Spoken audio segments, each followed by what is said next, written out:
Salut tout le monde, bienvenue à une vidéo des crypto-crypteurs. Aujourd'hui, je fais une vidéo introduction à CoinTracking. C'est un programme qui sert à rentrer ses opérations crypto et bien les suivre, qui permet de faire des rapports pour les donner à son comptable. Plus pratique qu'on le pense, je vais faire un survol, une introduction au logiciel CoinTracking dans ma série future de logiciels de vidéos pour CoinTracking. On commence ça, traite-le.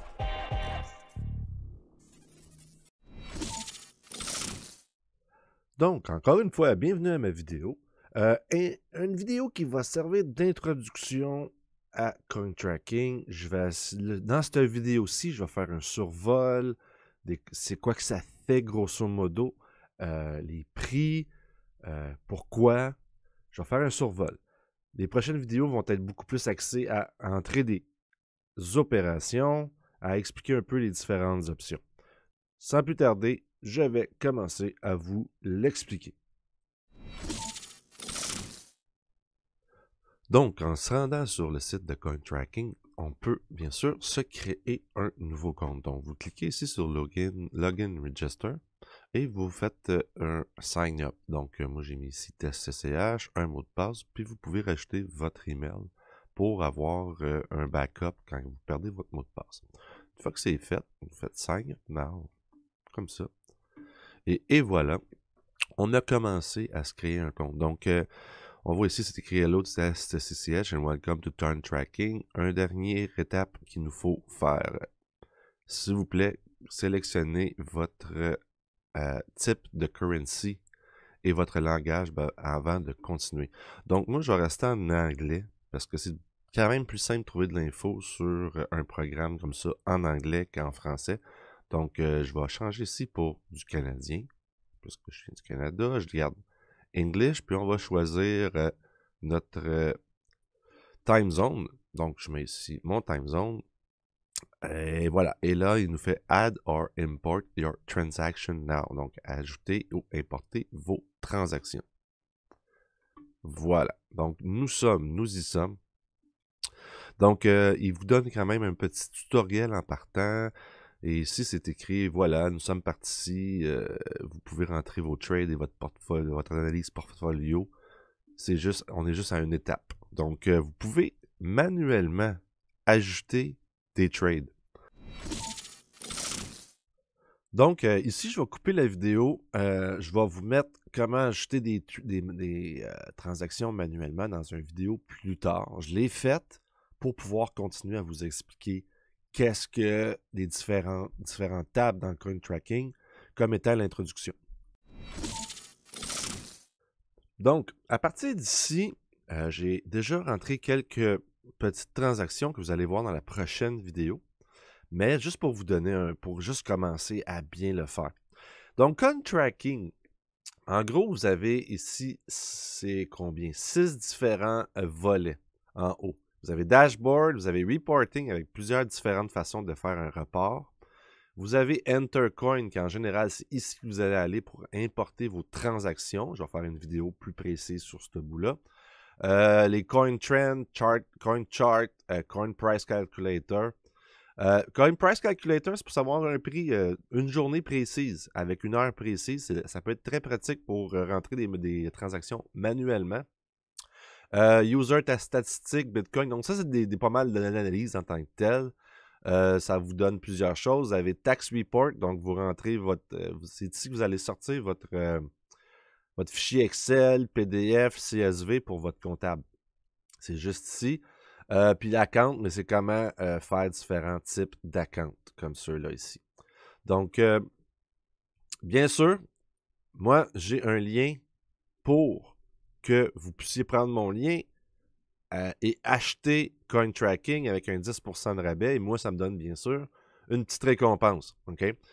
Dans les différents types d'accounts, si je clique dessus, donc, pour les prix, il y a 4 catégories, mais je dirais aussi plus 7 catégories.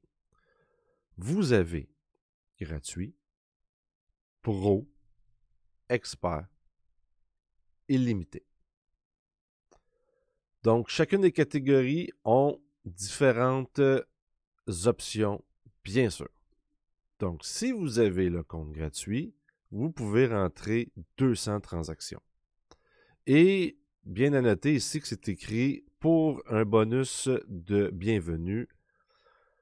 Vous avez une semaine de transactions, de ne pas avoir de limite de transactions pour les nouveaux utilisateurs. Donc, j'imagine que vous pouvez tout faire rentrer vos choses dans une semaine et vous pouvez dépasser les 200 transactions. Si vous avez un compte pro, c'est 3500 transactions. Si vous avez un compte expert, là, vous avez comme 3 catégories. Vous avez les 20 000, donc 20 000 ici, 50 000, 50 000 ici, 100 000, 100 000 ici, et vous avez la catégorie illimitée. Donc, ici, on a vu le nombre de transactions que vous avez droit. 200, 3500, 20 000, 50 000, 100 000 et illimité. Donc, Tracking of Coin Easy Enter, c'est une de leurs options. C'est un système basique qui vous permet de facilement monitorer vos coins. Il peut être utilisé sans limitation pour tous les utilisateurs. Vous voyez, c'est tout vert. Reporting Area. Donc, ça, c'est des choses que plus importe. Toutes, ils ont toutes. C'est pas besoin d'y aller vraiment en profondeur. Manual Exchange and Port. CSV. Donc, techniquement, vous avez une limite de 5 MB par CSV file. Donc, j'imagine que c'est la grosseur de votre fichier CSV. S'il fait 5 MB et plus, vous ne pouvez pas le rentrer dans un compte gratuit. Mais pour vrai, 5 MB de CSV, il me semble que c'est beaucoup. Il me semble que c'est beaucoup, beaucoup. Mais bon, vous avez 20 MB sur le compte pro, 20 MB sur l'expert, puis 200 MB sur le Unlimited. Donc, vous avez ici Automatic Exchange Import. L'API. L'API, comme je vous parlais, mettons de Binance, permet d'importer tout de suite la majorité de vos transactions. Sauf les genres, si vous faites des transactions de futures, de levier, oubliez ça, ça ne rentre pas dans cette catégorie-là. Mais bon, sous le compte gratuit, on ne l'a pas. Sur les 3 autres comptes, on l'a. Mais ça, c'est une option que je trouve très intéressante pour vrai. C'est beaucoup, ça simplifie beaucoup les choses. Donc, après ça, Automatic Blockchain Import. Donc, ici, vous disent No Auto Import et To Manual Import. Donc, vous pouvez faire les importations d'adresses blockchain automatiques, puis vous pouvez faire 2 importations manuelles. Ici, vous pouvez faire 5 auto-import et illimité, point de vue des importations manuelles, 10 auto-import illimité, puis 50 auto-import et illimité aussi pour le manuel. Ça, c'est quand vous rentrez votre adresse de blockchain pour importer les transactions, ce qui est une autre excellente option, soit dit en passant. Ça va faire en sorte que je sais qu'il va chercher automatiquement mes transactions avec certains de mes comptes, mais d'autres, il ne le fait pas. Mais je peux cliquer dessus pour dire ah, regarde, je ne suis pas moi là. Le 1er février, je fais mes rapports d'impôts. Fais un backup de tout ce qui se passe jusqu'à présent, mais manuellement. Donc, les auto-import, c'est pratique, mais pour vrai, vous avez la fonction manuelle, que vous avez juste besoin de cliquer le bouton pour faire importer vos opérations. Faites le tour de vos blockchains que vous avez mis, puis vous faites tout le temps le bouton, puis ça va bien aller. Tax and Gain Capital Reporting. Bon, ça, je pourrais pas vous expliquer exactement ce que ça veut dire. Donc, c'est l'accès pour avoir toutes les façons d'importer ces taxes, ces impôts, qui inclut le gain capital, un rapport de gain capital, un rapport d'entrée d'argent, un rapport de donation et de cadeaux, un rapport pour les coins que vous avez perdus ou que les coins que vous faites voler, puis une closing position report. Anyway, je m'en sers pas, mais sachez que vous l'avez limité dans le compte gratuit. Personal import, export. Donc, j'imagine, ça, c'est quand vous sortez un fichier pour le donner à votre comptable, par exemple. Ça va, sont toutes là. API Access to your portfolio. Ça, je ne l'utilise pas vraiment, mais c'est une clé API, donc techniquement, ça envoie les informations ailleurs. Personal Trade Backup. Donc ça, c'est un peu le nombre de sauvegardes que vous avez le droit. T'sais. Vous pouvez faire, mettons, comme ici, il dit que vous avez le droit à 2 backups. Donc, vous faites, mettons, une journée de temps, vous faites une opération, vous rentrez des cryptos, vous le sauvegardez. La journée d'après, vous en rentrez d'autres, mais vous voulez vous faire une nouvelle sauvegarde. Vous, là, vous êtes rendu à 2, vous ne pouvez plus en avoir de plus. Donc, il va falloir absolument effacer une d'avant pour pouvoir réenregistrer encore. 2, c'est quand même pas pire comme fonction, là, comme backup. 5, 10 ou 20.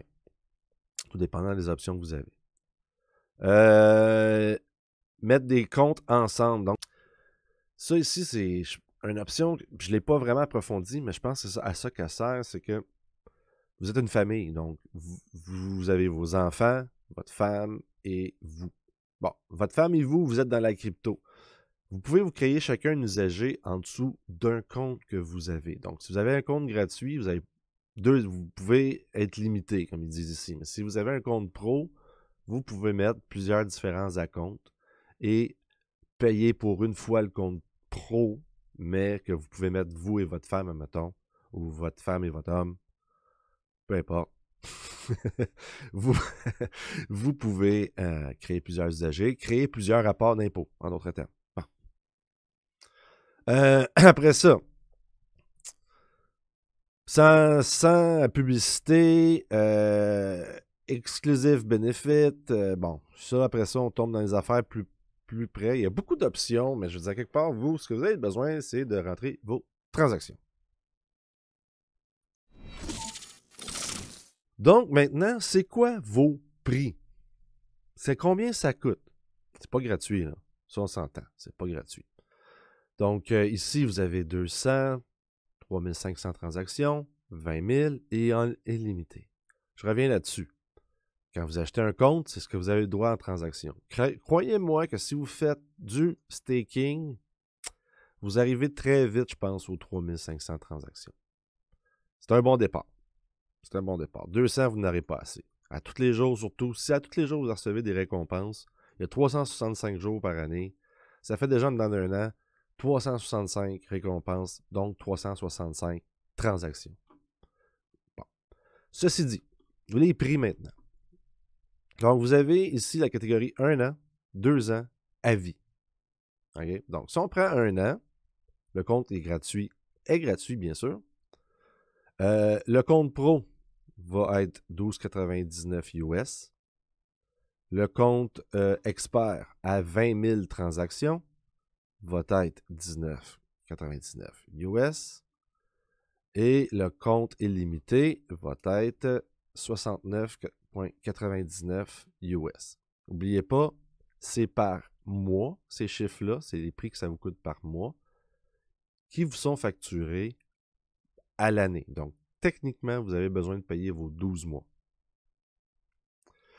Donc, après ça, si vous cliquez et vous voulez payer pour 2 ans, bon, les prix baissent. On est passé de 12,99 à, c'est ça, 12,99, ouais, à 9,99 par mois. Facturé aux 2 ans. 15,99 par mois, facturé aux 2 ans. Et 54,99 par mois, facturé aux 2 ans. Après ça, vous avez la catégorie à vie. Donc, Pro, c'est 449 à vie. Expert, 20 000 transactions, 1099 à vie.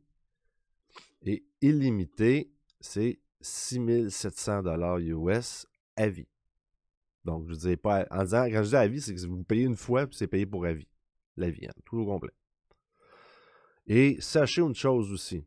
Donc, vous achetez, peu importe le forfait, bon, restons avec le forfait lifetime à vie. Vous payez ici 449 $. Moi, je ne l'ai pas fait, là, mais je suis à peu près 100% sûr que quand vous allez acheter, parce que là, vous allez vous rendre rapidement à vos 3500 transactions, on s'entend, vous allez changer pour expert. Mais probablement que ce n'est pas le total, ça va être une partie du montant ici qui va être enlevé de votre montant ici. Parce que moi, quand je paye aux 2 ans, si je paye d'avance mon deuxième année avant que ça se termine, mais tous les mois que j'ai sont recalculés pour payer moins cher sur mon prochain abonnement. Parce que j'ai commencé avec 20 000. Ben, j'ai commencé par ici, pro. Là, je suis arrivé vite à 20 000. Puis après ça, 50 000. T'sais. Si on prend à vie 50 000, vous avez 1500 ici. Si on prend 20 000, vous avez 1099. Si vous prenez 100 000, vous avez 2299. En général, ils vous font toujours payer la différence avec un montant de votre ancien abonnement. Sachez ça. Donc ici, vous pouvez payer Bitcoin, PayPal, SEPA, Crypto.com, CoinPayments, Visa, Mastercard, American Express, GPay, puis transfert international bancaire. Ils acceptent 50 altcoins, 5% de rabais si vous payez en Bitcoin et pour exclusif de... je ne sais pas trop. Donc, voilà. Voilà pour un peu vous expliquer comment ça fonctionne, tout ce système de paiement-là. N'oubliez pas, 1 an, 2 ans à vie, et après ça, tout dépendant de ce que vous prenez. Parce que regardez, ici, je suis à 100 000, sur l'onglet 100 000, c'est 35,99 par mois, mais si vous cliquez sur 20 000, c'est 19,99 par mois. C'est incroyable. Fallait que je l'explique pour que vous compreniez mieux un peu le système de paiement, tout ça. Puis bien sûr, comme d'habitude, n'hésitez pas à prendre mon lien. Donc, on a mis ça de côté. Si on va dans Dashboard, donc, il me dit ici, attention, il y a des datas qui sont non pas corrects parce que vos trades n'ont pas été recalculés. Habituellement, il vous pop-up tout le temps cette fenêtre-là ici. Fait qu'on va faire Recalculate Trade. Il n'y en a pas beaucoup, fait qu'habituellement, ça va vite. Et on est ici dans le dashboard, dit en français tableau de bord. Donc, dans le tableau de bord, c'est un peu différentes façons de visualiser comment on peut voir son portfolio, quoi. Je vais dire ça un peu comme ça. On a un peu de graphique, on a un peu ici combien qu'on a en balance. Puis c'est ça. Ça, je descends. Première opération. Comme on a un historique en arbre de toutes nos transactions. OK? Donc ici, ma première transaction que j'ai faite, il me dit c'est sur XRP Ledger. Après ça, on voit de la balance par chacun des currencies qu'on a. Donc, on voit ici que j'ai du Flare. On voit que j'ai du XRP. Mais ici, il me dit que je suis dans le trou. C'est en rouge, donc je suis en négatif de 133 $. Donc, techniquement, là, en ce moment, il est en train de me dire les 130 $ que tu as pris au début pour acheter des XRP, de où est-ce qu'ils viennent? Parce qu'il n'y a pas eu j'ai pas fait une transaction de déposer mes USDC dans Coinbase pour acheter du XRP, comme je vous montre dans la prochaine vidéo. On revient en haut, donc ma valeur en ce moment, supposément que ça vaut 5,77 parce que j'ai probablement à cause de ma transaction négative en USDC. Et vous avez ici toute la valeur de vos commodités, toute la valeur de vos currencies, votre valeur totale de votre account, votre premier trade, votre dernier trade, le nombre de trades que vous avez fait ici. Là, après ça, vous voyez ici que j'ai beaucoup de XRP par rapport à Flare. J'ai rentré, c'était 250 XRP que j'avais rentré dans l'exemple que vous allez voir dans la prochaine vidéo. Donc, trade par exchange. Hein, on voit ici qu'on a bel et bien un XRP Ledger. Et le prix du Bitcoin les 30 dernières journées. Et ici, vous avez un current balance. Puis, il vous explique un peu la valeur que vous avez gagnée ou perdue depuis que vous avez acheté. Ça va être... pas vraiment. C'est la valeur de vos XRP aujourd'hui, bien sûr, et le prix que vous avez payé, le prix moyen que vous avez payé en canadien.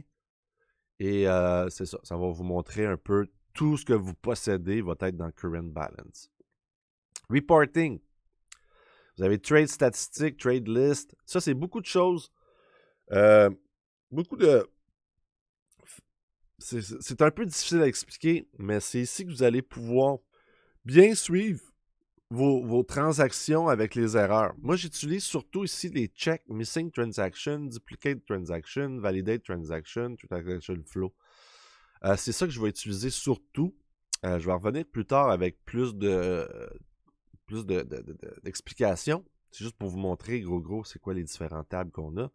Les gains que vous avez faits, les gains réalisés, les gains non réalisés, qu'est-ce qui est Tax Privilege Coin, Short versus Long, genre. Il y a des affaires là-dedans que je comprends pas tout nécessairement, OK? On s'entend. Ben ici, vous avez la balance. Donc, vous pouvez avoir la balance courante, la balance par journée, la balance par exchange, la balance par type de coin, les coins par échange, puis le NFT Center.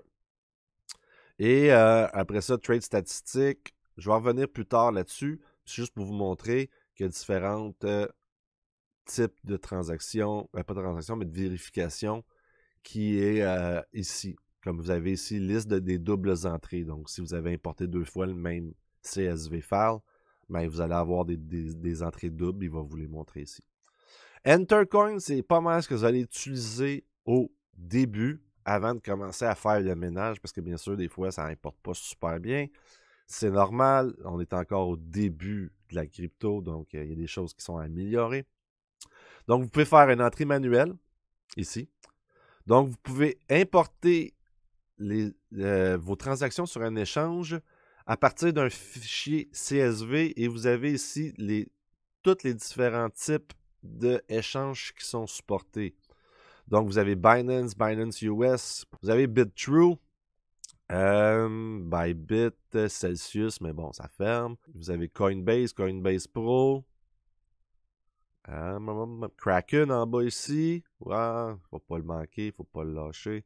Kraken, Qcoin, Polynex, tous les différents exchanges qui sont supportés.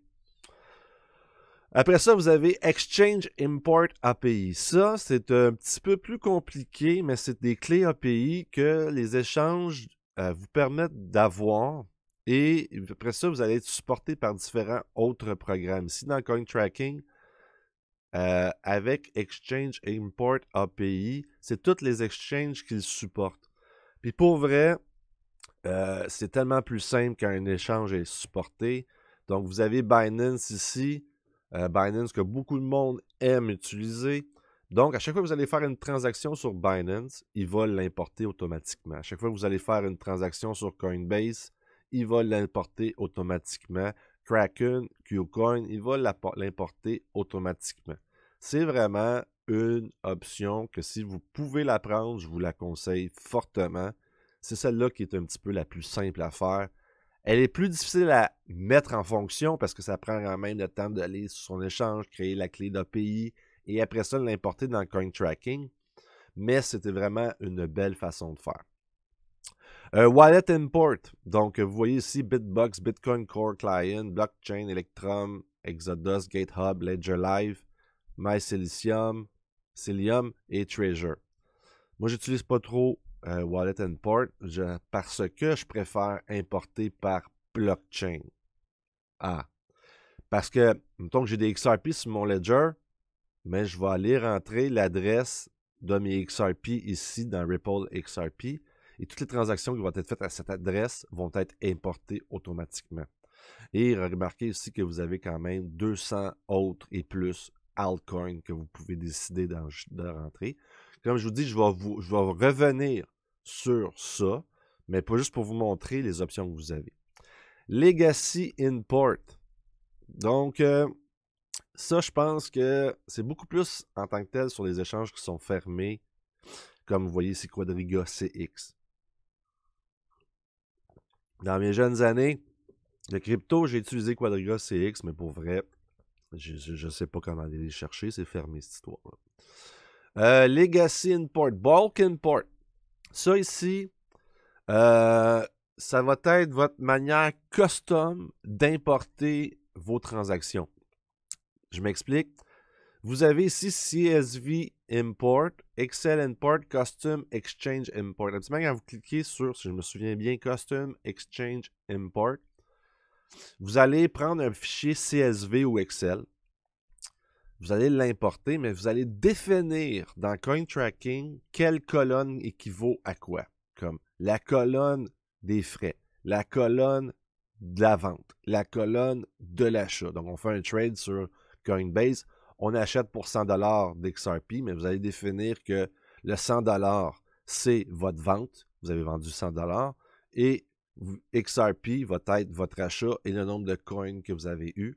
la transaction, combien de frais qu'elle a coûté. Vous allez définir quels sont les currencies à mettre à chacun des ventes, achats et de frais. Et vous allez comme ça. Des fois, c'est très compliqué, des fois, c'est plus simple, mais c'est la manière de pouvoir l'importer si vous n'avez pas l'option qui existe, qu'ils ont déjà préattribué les bonnes colonnes à l'avance. Vous avez, admettons, importé vos transactions de Sunbird, par exemple, qui n'est pas supporté. Mais quand vous importez le fichier CSV de Sunbird, là, vous allez pouvoir lui dire telle colonne vaut quoi, telle colonne vaut quoi. Et aussi, genre, si vous voyez mettons que c'est pas toujours écrit comme vente et achat. Ça va être écrit outgoing transaction, incoming transaction. Donc, vous allez dire, si vous voyez outgoing transaction, prendre, s'il vous plaît, la colonne 4, qui équivaut, mettons, au nombre de coins transigés, et la mettre comme étant un retrait. Si vous voyez incoming transaction, prenez la colonne 4, parce que c'est souvent la même colonne, et la mettez là comme un dépôt. Fait que ça, c'est un petit peu plus compliqué. Je vais revenir plus tard là-dessus aussi. Mais bon, c'est une manière de pouvoir le faire manuellement sans avoir nécessairement Coin Tracking qui ont pensé à comment les importer pour vous d'avance. Parce qu'il y a tellement de blockchain, tellement de différents projets, que c'est quand même très compliqué de pouvoir suivre chacun des projets et de faire sûr que c'est bien rentré. Après ça, vous avez Charts and Trend, donc Coin Trend, Coin Chart, Coin Price Calculator. Ça va être, si je ne me trompe pas, vous allez voir, bon, tu vois, il n'y a rien qui est écrit. Ouais, on voit ici, donc on voit ici en gros toutes les coins, qu'est-ce qui sont leurs trends. Un peu, pensez CoinMarketCap, c'est un peu la page de CoinMarketCap, quoi, en d'autres termes. Tax Report, on va en revenir plus tard, mais encore là, c'est un petit peu compliqué. C'est propre à chacun de où ce qu'il habite par rapport à ses lois, mais c'est ça. Et à Partner Account, donc vous pouvez décider de votre account. Les upgrades, ça c'est pour avoir plus de transactions que je vous ai montré tantôt. Les Partner Benefits, Affiliate Program, ça c'est mon boost que je vous ai partagé, que je vous dis de prendre mon lien en description. Public Portfolio, API. Il y a quand même pas mal de fonctions dans ce logiciel-là que je vais vous avouer, je ne les connais pas tous. Je pense qu'un comptable va se reconnaître très, très, très bien. Ceci dit, le fait de bien rentrer ces opérations, que tout semble faire du sens, une fois que vous remettez un document Excel CSV à votre comptable, il va être beaucoup plus en mesure de pouvoir bien identifier quelles sont vos transactions que vous avez faites des erreurs, parce que le ménage va avoir fait, il n'y aura pas besoin de le faire. Fait que bien rentrer ces opérations, déjà là, c'est la base. Puis, c'est le fun aussi, parce qu'après ça, vous pouvez quand même bien tracker avec le logiciel qu'est-ce que vos coins font comme profit, puis tout ça. Donc, comme je vous dis, je connais pas tout, qu'est-ce qui est chacune des fonctions, mais je vais vous montrer ce que j'ai compris, les fonctions pour bien rentrer vos opérations. Et comme ça, vous allez avoir quelque chose qui se tient debout, prête, moindrement il y a une enquête, quoi que ce soit. Je ne vous le souhaite pas, je le souhaite à personne, mais vous allez être prête, vous allez savoir qu'est-ce que vous faites avec. Ça va être ça. Je vais faire d'autres vidéos pour bien montrer le logiciel. J'espère que vous avez apprécié cette première vidéo. Comme je vous expliquais, je vais arriver avec d'autres vidéos, surtout des vidéos comme expliquer rentrer ces opérations. Donc si vous avez aimé, n'hésitez pas à mettre un like, un commentaire, à partager. Et bien sûr, si ça vous intéresse, n'hésitez pas à prendre mon lien en description. Là-dessus, je vous laisse. Je vous aime. Ciao!